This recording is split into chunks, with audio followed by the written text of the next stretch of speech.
What's the story, Morning Glory? What is the word, hummingbird? Thank you so much for clicking on my channel and for joining me for this very quick conversation about Married at First Sight's couple, Katina and Olajuwon. So they were in season 14 when the franchise went back to Boston, and they were the last couple standing, the last couple to stay married after decision day, etc.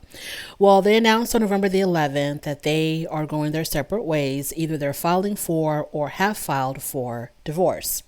So I'm not surprised. I'm surprised that they lasted as long as they did, to tell you the truth, because I didn't see it for Katina and Olajuwon at all. I thought Olajuwon was a little bit hot tempered.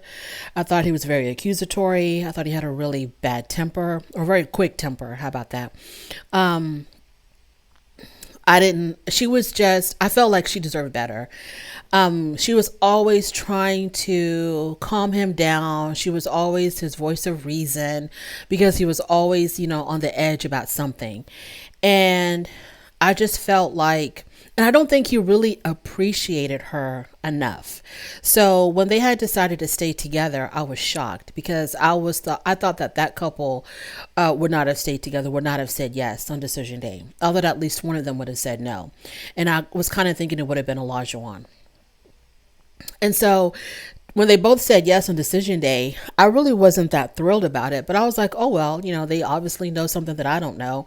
And hopefully, it's all going to work out for them. Well, the marriage only lasted about a year. Now they are on their way to divorce. So they released a joint statement, which sounds like, this is an amicable split. It's not a contentious one.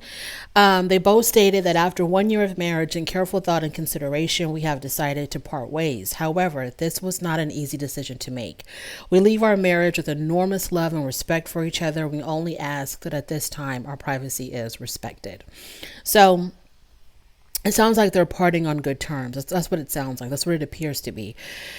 Yeah. So season 14, they are 0 for 5 now as far as couples that made it past decision day.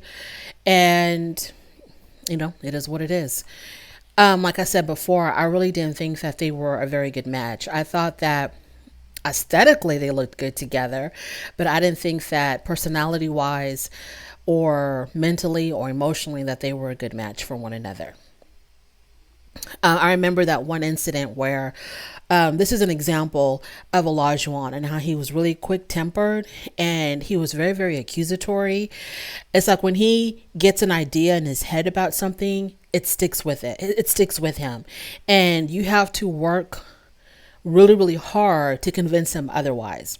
Case in point, when he saw that she still had a dating app on her phone,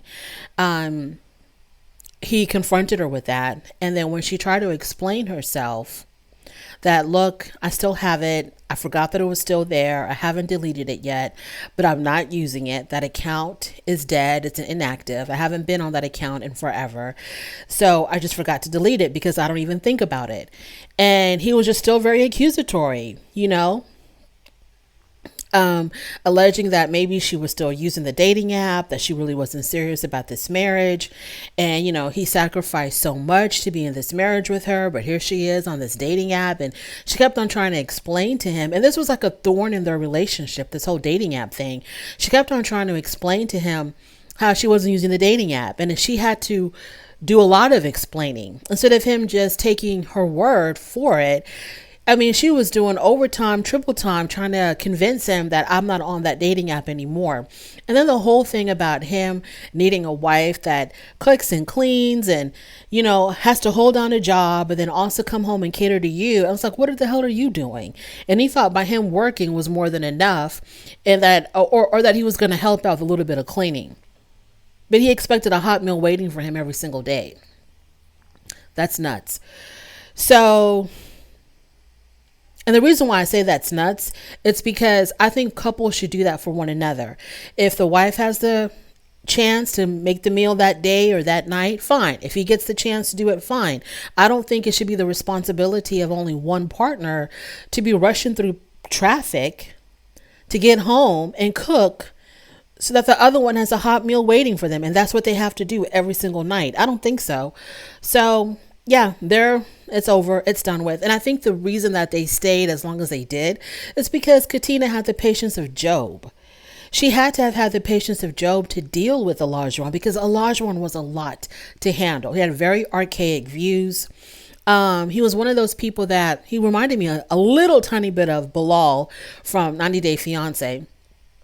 And the fact that whatever she wanted to do, he always found he would always throw a wrench in it in her plans. For example, she talked about, going to school or finishing school for her nursing degree, and then she also wants to have children, and she also wants to travel. And he was like, "Can you really do all of that? Do you really see yourself finishing school and then having a child like a year after that? Is that really feasible?" It was just his delivery. That's all I'm saying. It was just his delivery. Of course, couples have to have discussions like that as far as, timing of the things that they want to do. But it was just in his delivery. It was sort of like, and also that's another thing about him. It was like he was a know-it-all. He always came across as a know-it-all. And even though they were not that, their age difference wasn't that big, he acted like, he has lived 10 lives and he has all of this life experience to bestow on her, and like she knew nothing. And he was always trying to guide her and direct her and preach to her and lecture her, taking on a very like a fatherly type of tone when he would talk to her. Like he would talk to her like he was talking to a child. And yeah, it was very offsetting. It was extremely offsetting. So I didn't see it for Katina and Olajuwon. I don't know why she would have said yes to him, but she did. I don't know why he said yes to her, because it seems like he was looking for something else, but he did. And it didn't even last it lasted just a year, I guess. So yeah. I would like to know like exactly what caused them to split. If it was just not getting along, or if it was, possibly infidelity or something like that. I'm very curious to know. But I don't know. The last time that I saw Katina and Olajuwon, they were doing I don't know if they were doing a YouTube channel or what they were doing, but there was like a video of them about to have movie night, and they acted like, I thought Olajuwon came off as fake in that little video that I saw. I don't know if it was a YouTube channel or what it was. I think it was a YouTube channel. They're getting all their snacks together, getting ready to watch a movie, and he was just, to me, it was like fake. I don't know why I felt that way. I felt like, he was just putting on for the camera. Yeah, that's how I felt. Am I happy that they split? No, I'm not happy that they're divorced. I think that they should have said no on decision day, but because they ended up getting married anyway, I mean, not getting married, they ended up staying married anyway. They should, I don't know. I don't know. I don't know.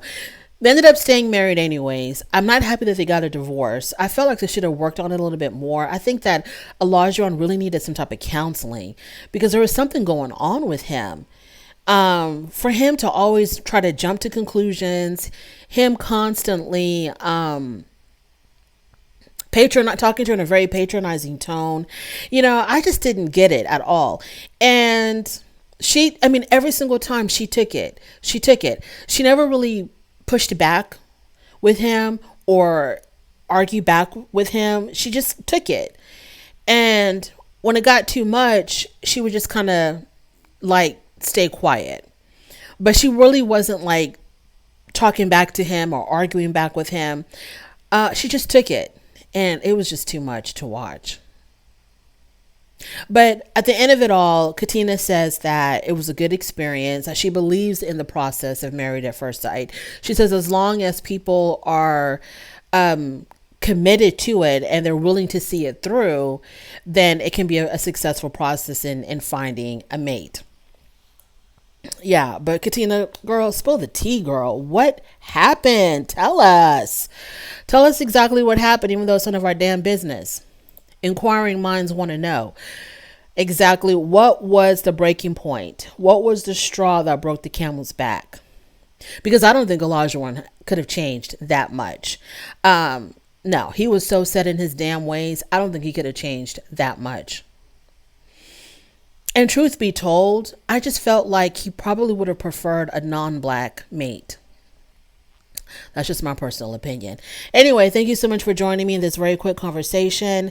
If you like this content, please go ahead and subscribe. On your way out, do not forget to rate the video, and I will definitely talk to you later. Bye.